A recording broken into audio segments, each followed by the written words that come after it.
This is Hidden Killers with Tony Bruschi.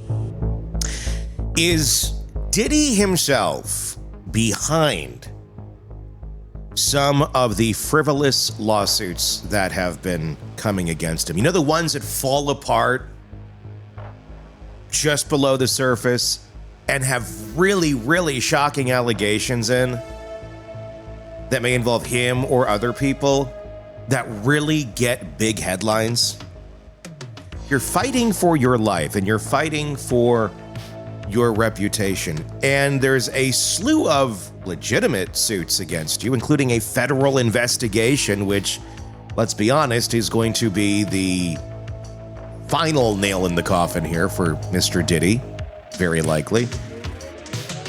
But what can you do to fight that off?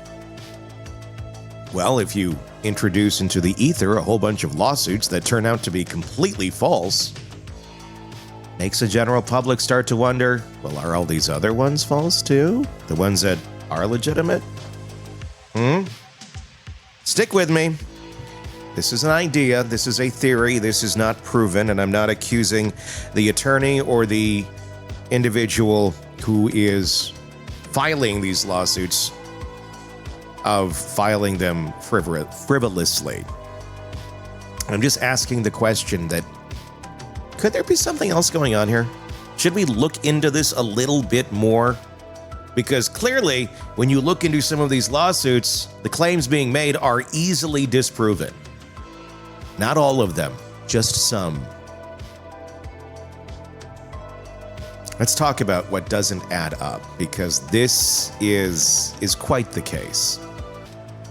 Imagine this: a sitting police chief of a major department gets randomly named in a lawsuit claiming that he helped cover up a brutal sexual assault for one of the most powerful men in music history. Not only that, but the lawsuit says he wasn't just involved, he personally kidnapped the witness at gunpoint, impersonated a sheriff's deputy, and bribed people into silence. Wild, right? I mean, gosh. This is quite a story, if real. One problem: the man being accused, well, he has proof he wasn't even there. Kind of kills the story a bit.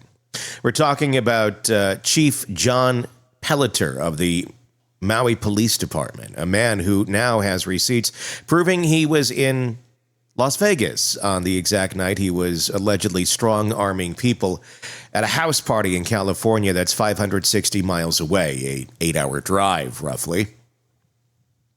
Now we got a question, not just is this lawsuit false, because at this point we're looking that it's very likely. The real question is, who benefits from a lawsuit this bad? Because if a lawsuit is so easily disproven, so obviously flawed, maybe, just maybe, it wasn't meant to be won in the first place. Hear me out. Maybe it was meant to do something else entirely. This is a story that starts as a legal scandal, but could turn into a masterclass in legal manipulation. Let's get into it. 7 years, that's how long it took for Chief John Pelletier's name to suddenly appear in this lawsuit. 7 years for a Las Vegas police captain who at the time had no public ties to Sean Diddy Combs to be accused of being a key player in a criminal conspiracy happening states away. If that doesn't seem strange to you yet, let's break this down. Because this is not just about disproving the claim. That's easy to do. This is about, why did the claim come about in the first place? And who's behind it and why? Again, could be all one big money grab, as that's the story on the surface and will likely continue to be. But is it something else? The original lawsuit was filed in October of 2024 by Ashley Parham, a woman who claims that she was drugged and gang raped at a house in California back in March of 2018. She initially accused Diddy, in this case, of orchestrating the attack, along with NFL player Odell Beckham Jr. and comedian Drew Drewski Disboards. It was an explosive case on its own, one that certainly got a lot of attention out of the gate. But their accusations have to be proven in court. And then 5 months later, something changed. In March of 25, the lawsuit was amended. This time, it wasn't just celebrities being accused. It now named Chief John Pelletier, a high-ranking police officer with no public connection to Diddy, no history of corruption, no prior allegations against him. Suddenly, he was being painted as a full-blown accomplice in an organized cover-up involving Diddy. The lawsuit now claimed that Pelletier impersonated a Contra Costa County sheriff's deputy when real officers showed up, told those officers this was a federal drug operation to get them to leave, kidnapped 2 witnesses at gunpoint and forced them to watch the attack, and then paid off a neighbor with an envelope of cash to keep quiet. Just happened to have that, oh, here's cash, go away. You know, like you see in movies. Now let's just stop for a second here, because this is where things take a hard left to impossible turn. Pelletier wasn't just accused of helping with the cover-up. He was accused of personally committing multiple felonies in broad daylight in a jurisdiction he didn't even work in without anyone catching on. And then the receipts dropped. After the lawsuit made headlines, HNN Investigates obtained Pelletier's bank records through a public records request. And what did they find? Multiple credit card transactions placing Pelletier in Las Vegas, Nevada on March 23rd of 2018. The very night he was supposedly strong-arming witnesses in Orinda, California. Let's do some quick math. Las Vegas to Orinda, 560 miles. That's about an 8-hour drive each way. So unless Pelletier figured out how to teleport or had access to a private jet and a time machine, he physically could not have been there. So now we're left with a really uncomfortable reality. This lawsuit isn't just weak, it's not just messy, it's objectively false. And that raises a bigger question. Why did it happen at all? Because lawsuits like this, ones that collapse the second you apply pressure, aren't usually accidents. And that's where things start to get interesting. See, when a lawsuit is this easy to disprove, you have to ask who benefits from it. Certainly isn't Ashley Parham, the original accuser. If her case was solid before, attaching easily disprovable claims to it only hurts her credibility. It isn't John Pelletier. He now has to fight a completely made-up legal battle, allegedly, and defend his reputation, despite having proof he was never even there. It's not even Ariel Mitchell, the attorney who brought this lawsuit, because she's already dealing with a separate legal battle against Diddy, where he's accusing her of defamation and fabricating claims for financial gain. So, if it's not the accuser, not the accused, and not the lawyer, who does that leave?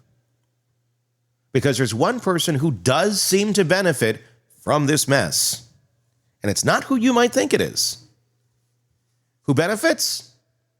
Sean Diddy Combs, the man facing multiple lawsuits for sex trafficking, abuse, and organized crime. The man whose reputation is in free fall, whose career is on life support, and who desperately needs the public to doubt every lawsuit being thrown at him. And if this lawsuit was meant to fall apart, if it was meant to be exposed as false, then what happens? Well, people start thinking, well, if this case was nonsense, maybe the other ones are too. And suddenly, instead of fighting real allegations, Diddy gets to sit back and let a terrible case collapse in the headlines, taking public trust in the legal system down with it. So now we have to ask the real question. Is this just a convenient disaster for Diddy? Is he actually behind it? I mean, think about it. We already know that lawsuits can be manipulated as a strategy, both for justice and distraction. So is it possible that Diddy or people in his circle are feeding weak lawsuits into the system? I don't know how. And I don't know who would be involved in this circle, so I'm not going to make any specific allegation. I'm just kind of talking broader picture here.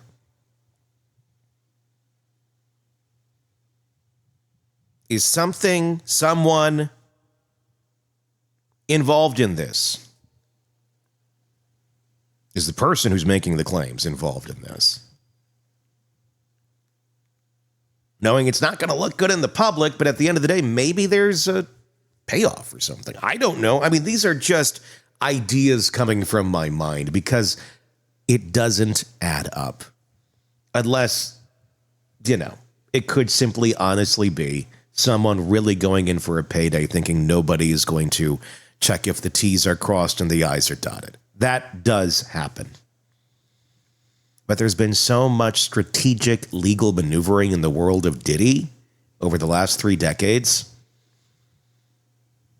You got to kind of wonder. He knows they'll get media attention first, so that by the time the real case gets to court or just simmers in the public for a little bit, the public is already skeptical. Because let's be honest, if you're drowning in lawsuits, one of the best ways to fight them isn't to disprove them one by one. It's to throw so much noise into the conversation that nobody knows what's real anymore. And that's exactly what might be happening right now. So what do we do? Now, we start pulling the threads, because if there's any connection between Diddy and the people or person behind this lawsuit, if there's even a chance that this case was planted as a strategic distraction, then we might be looking at one of the most twisted legal manipulation strategies in modern history. Again, not saying it's fact, just throwing it out there into the ether, saying, what if? That means we need to follow the money, the players, and the timing all the way to the truth. Because if this was staged, if this was all part of the plan, then this lawsuit isn't the scandal. It's a cover-up. Big if. By now, we know the lawsuit isn't just another headline-grabbing case. It's something stranger, something messier, something that, on paper, should have been a career-ending disaster for everyone involved. Yet instead, it's already crumbling under its own weight. And if that all starts with the actual allegations, at the center of this is Ashley Parham, the woman who says she survived something horrifying. She claims that on the night of March 23rd, 2018, she was drugged and gang raped at a home in Orinda, California. According to her lawsuit, the attack wasn't just some random act of violence. It was personal, calculated, and carried out as revenge. And the person she says ordered it? Sean Diddy Combs. Her claim that a month before the alleged attack, she made the mistake of saying something Diddy didn't like. She reportedly told someone that she believed he was involved in Tupac Shakur's murder, a conspiracy theory that has been whispered about since basically Tupac died in 1996. And according to her, that one comment put a target on her back, because Diddy's never heard that before. It's just this one random woman who said this out loud that then he's going to take revenge and assault her. The lawsuit states that after hearing what she said, Diddy became enraged that he allegedly told her she would pay for saying something like that. And that when the night of March 23rd, 2018 rolled around, that payback arrived in the form of an orchestrated assault. Her assault names 3 alleged perpetrators. Again, people who also have nothing to do with the murder of Tupac Shakur. She claims she made the accusation against Diddy, the man that she claims planned it. Then you have Odell Beckham Jr., the NFL player accused of participating, and Drew Drewski Disboards, the comedian allegedly involved as well. Throwing a lot of big names in here, getting a lot of attention to this case over the cornucopia of other cases that just involve Diddy. This one gets attention because there's just so many now that you almost have to have extra circumstances in this to really get the media's attention. You really do at this point, because there's a lot of white noise. So it's already a jaw-dropping lawsuit and list of names. But the lawsuit doesn't stop there because according to Parham, this wasn't just about a violent act. It was also about making sure no one would ever talk about it. That's where Chief John Pelletier suddenly enters the story. Because apparently, couldn't get the comedian and the NFL player and Diddy to make everybody shut up. Let's get this officer involved. Randomly. Now, before March of 25, Pelletier had nothing to do with this case. His name wasn't in the original lawsuit filed in October of 24. His name wasn't being whispered in dark corners. Nobody was accusing him of anything. But then almost 7 years after the alleged attack, that changed and suddenly becomes a key piece of the story. Because now, according to this lawsuit, Pelletier wasn't just aware of the crime, he was actively part of the cover-up. The lawsuit now claims that Pelletier, who at the time was a Las Vegas police captain, somehow arrived at the crime scene in California, in Orinda, California, pretended to be a Contra Costa County Sheriff's deputy, and convinced the real officers on the scene that there was nothing to see here. Allegedly, when local police responded to 911 calls from neighbors, which did happen, that did take place, so there are elements of reality in this story. So it makes it all the more confusing, so you got to follow along. Pelletier told them that this was a federal drug operation, allegedly, and that they needed to leave immediately. And apparently they just listened. This guy looks like an officer, smells like an officer. Well, he must know what he's talking about. Let's go onward, gentlemen. It's already a hard sell. A high-ranking police officer from an entirely different state suddenly appears at a crime scene giving an order that contradicts basic police protocol and everyone just nodding and walking away? But that's not even the wildest part. Because according to the lawsuit, Pelletier wasn't just there to get officers to leave. He was there to intimidate witnesses.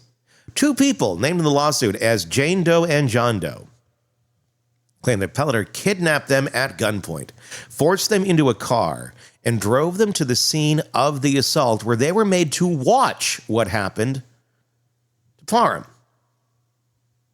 Now, at this point, we're not just talking about corruption. We're not just talking about a misconduct allegation. This is a full-on kidnapping and criminal conspiracy on a Hollywood movie level. And then to top it off, the lawsuit claims that when all was said and done, Pelletier paid off a neighbor, literally handing them an envelope full of cash to make sure they didn't talk. Like in the movies. Here's your money. All right, we're good? So let's pause and look at everything being claimed here. A sitting police captain allegedly sneaks into another state, impersonates a deputy, shuts down an investigation, kidnaps two people, forces them to witness a crime, a violent, horrible crime, and then pays someone off without a single person noticing or reporting it for 7 years. And that's where the whole thing just kind of falls apart. Because if you're going to accuse someone of pulling off something this insane, you need proof. And right now, the proof points in the opposite direction. Because here's what we do have evidence of. Chief John Pelletier was in Las Vegas that night. He wasn't sneaking around Orinda, California. He wasn't impersonating officers. He wasn't handing out cash bribes. He was in Nevada, using his credit card at multiple locations. His bank statements confirm that. And Orinda, again, 560 miles away. That's a drive that would take nearly 8 hours each way. So again, unless Pelletier has some sort of secret method of transportation, and it is physically impossible for him to have been in Orinda that night. It just is. Which brings us to the next problem. If Pelletier wasn't there, then he didn't impersonate anyone.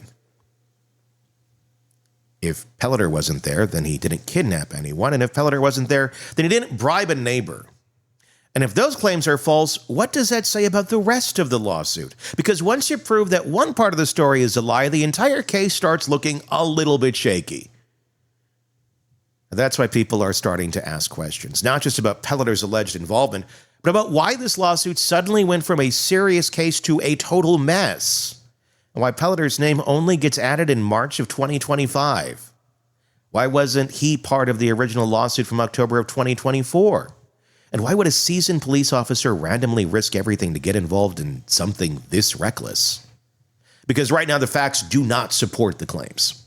And that's where things start to get even more interesting. Because when the lawsuit starts falling apart this quickly, you have to ask who benefits from it. Because what happens next doesn't just affect Chief Pelletier. It might just affect Diddy himself. Lawsuits live and die on evidence, no matter how explosive the claims, how powerful the people involved, or how much media attention a case gets. If the evidence doesn't hold up, the case falls apart. And right now, this lawsuit is hanging by a thread. Because here's the reality, too much of it does not add up. The timeline, it's broken. The alibis are really unshakable. The credibility of those involved, under fire. And at the center of it all, a new question is starting to emerge, not just about the truth of these allegations, but about why this lawsuit exists in the first place. Because once you start pulling at the strings, it starts looking like a legal case, or less like a legal case, and more like a distraction. Let's start with the biggest problem. It's Chief John Pelletier's alibi. We already know that he wasn't in Orinda on March 23rd of 2018. We're talking about some vague he says, she says defense here. No. We have bank records proving he was in Las Vegas that night. Multiple credit card transactions place him at businesses in Nevada on the very night the lawsuit claims he was impersonating a sheriff's deputy and kidnapping witnesses in California. And again, unless Pelletier has figured out a way to clone himself, it is physically impossible for him to have been at the two places at once. That alone should be enough to make the case collapse under its own weight. But Pelletier isn't the only person named in the lawsuit who has rock-solid denial. Odell Beckham Jr. says he wasn't in Orinda that night. He says he's never met Ashley Parham. He's not just saying he's innocent, he's saying he wasn't even there. And then there's Drewski, the comedian who's been lumped into this lawsuit as well. He's been even more blunt about pointing out that in 2018, he was broke, unknown, and not in the kind of circles that would put him at a house party with Diddy, let alone involved in an alleged lawsuit. He was living in his mom's basement. Another hiccup there in the case. And an easy one, too. That's what makes that part so absurd. This guy wasn't anybody at that point in time. And he wasn't buddies with Diddy. And he wasn't going to parties with Diddy. And he certainly wasn't doing this with Diddy at that point in his life. So now, 3 of the named defendants have given direct, clear-out denials. 2 of them saying they weren't even in Orinda at the time, and 1 of them, Pelletier, proving it.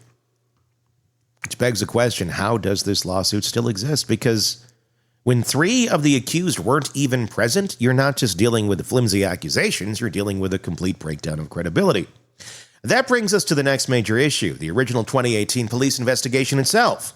Back when this alleged crime first took place, Contra Costa County Sheriff's deputies did respond to calls from neighbors. There was some kind of disturbance that night. That much is true. But after investigating, law enforcement ultimately ruled the case unfounded. That word is important.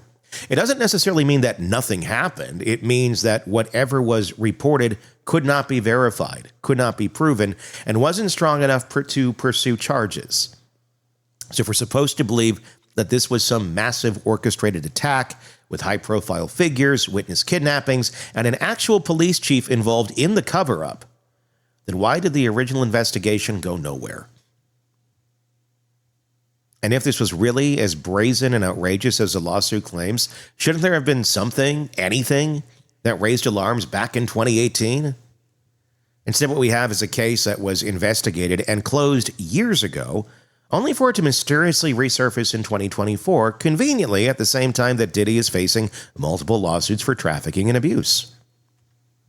And that's where things get even more interesting, because now we need to talk about who actually brought this lawsuit forward. That's where we meet Ariel Mitchell. If that name sounds familiar, it's because she isn't just involved in this lawsuit. She also is in an ongoing legal battle with Diddy himself. See, Mitchell isn't just representing Ashley Parham, Jane Doe, and John Doe in this case. She's also currently being sued for defamation by Diddy in another case entirely. That's right, Diddy is suing her, accusing her of fabricating claims against him to gain financial leverage. which that does happen sometimes. Is it happening in this case? Well, that's up to a court to decide.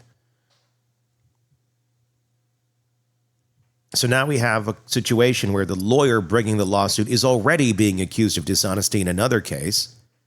One of the named defendants, Pelletier, can prove he wasn't even at the same state or in the same state. Two other defendants deny even knowing the accuser and have very strong alibis as well. And the original police investigation from 2018 went nowhere.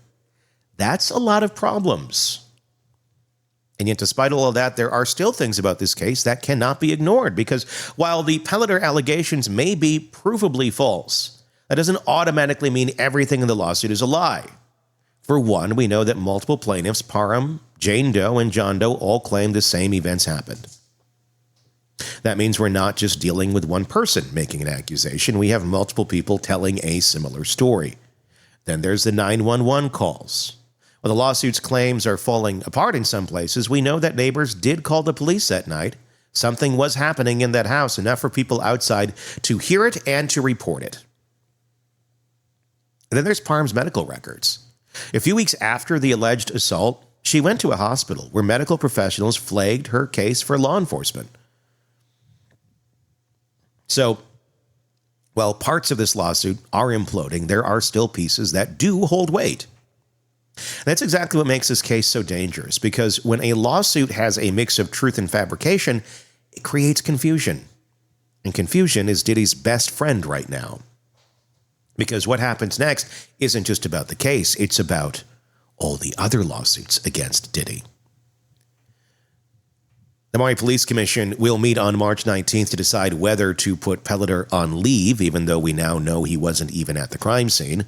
There'll be legal battles over Pelletier's inclusion in this lawsuit because he has a variable alibi, or a verifiable alibi, I should say. And being accused of something that literally could not have happened is a serious legal issue. There's a bigger fallout. If this lawsuit continues to fall apart in public, how does that affect the other cases against Diddy in terms of public perception? Because that's what really matters a lot right now, too. Does it make all of his accusers look less credible? Even the ones with solid evidence? Because they are out there. And if this lawsuit was designed to fail, if it was pushed forward just to collapse under scrutiny, then does that mean Diddy's defense team is playing the long game here, letting bad cases implode so that these strong ones get dragged down with them? Are they somehow or someone on Team Diddy behind the lawsuits for that specific reason? I'm just asking. Because if that's what's happening, then this lawsuit was never about winning in court. It was about winning in the court of public opinion. And right now, we need to find out who is really pulling the strings in this case. What's your thoughts on this? Could this be that? Could this truly be a very twisted PR move on the part of Diddy to discredit extreme allegations so that all of the other allegations that are out there, many being extreme but fairly verifiable, is the goal to get chaos out there and easily disproven cases in the spotlight, so the public then naturally doubts all of the other ones. Because if you're Diddy, that's really what you need right now. Now, this isn't going to stop the federal investigation. No one in that is going to go, well, because this civil suit seems pretty crazy, I guess all this solid evidence that we have on federal charges, we're just going to put that off to the side. Because trust me, if the feds are charging you with crimes like they are him, they already have their evidence and it's rock solid. You are done. Civil cases can do a lot of damage really quick, even when there is no basis to the claims being made. Eventually things get thrown out. Yes, you can countersue for damages and all that. But is this a mind trick? Is this manipulating behind the scenes, hoping no one will ever quite catch on? Self-destruction by design. So at the end of the day, he hopes he can rise again. What do you think? A lot of thoughts in this.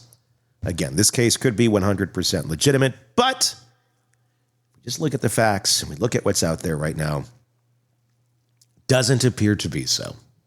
At least that's my opinion. What's yours? Tell us in the comment section on YouTube. And if you're listening to us on the podcast platform, hey, if you can comment there, press subscribe. And hey, jump over to YouTube and please check us out there as well. You can watch our program. You can comment on everything. Lots of conversation on this case right now. So we would love to hear your thoughts. Leave it in the comment section. And again, please press subscribe on YouTube so you don't miss any of our updates or wherever you are downloading your podcasts. My name is Tony Bruschi. Thank you for listening. The latest true crime stories, expert breakdowns, and shocking twists, all in one place. Press subscribe now to the Hidden Killers podcast and True Crime Today.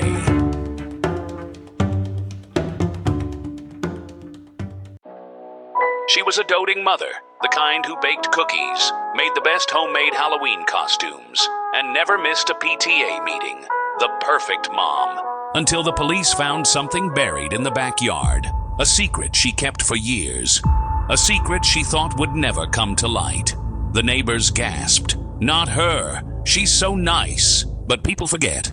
Monsters don't always look like monsters. Some wear aprons. Some tuck their kids in at night. And some hide their darkest deeds in places they think no one will ever look.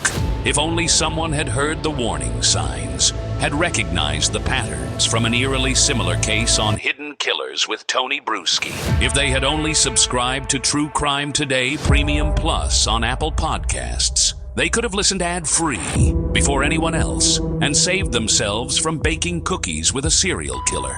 Instead, well, they won't be RSVPing to this year's PTA meeting. Subscribe now to True Crime Today Premium Plus on Apple Podcasts.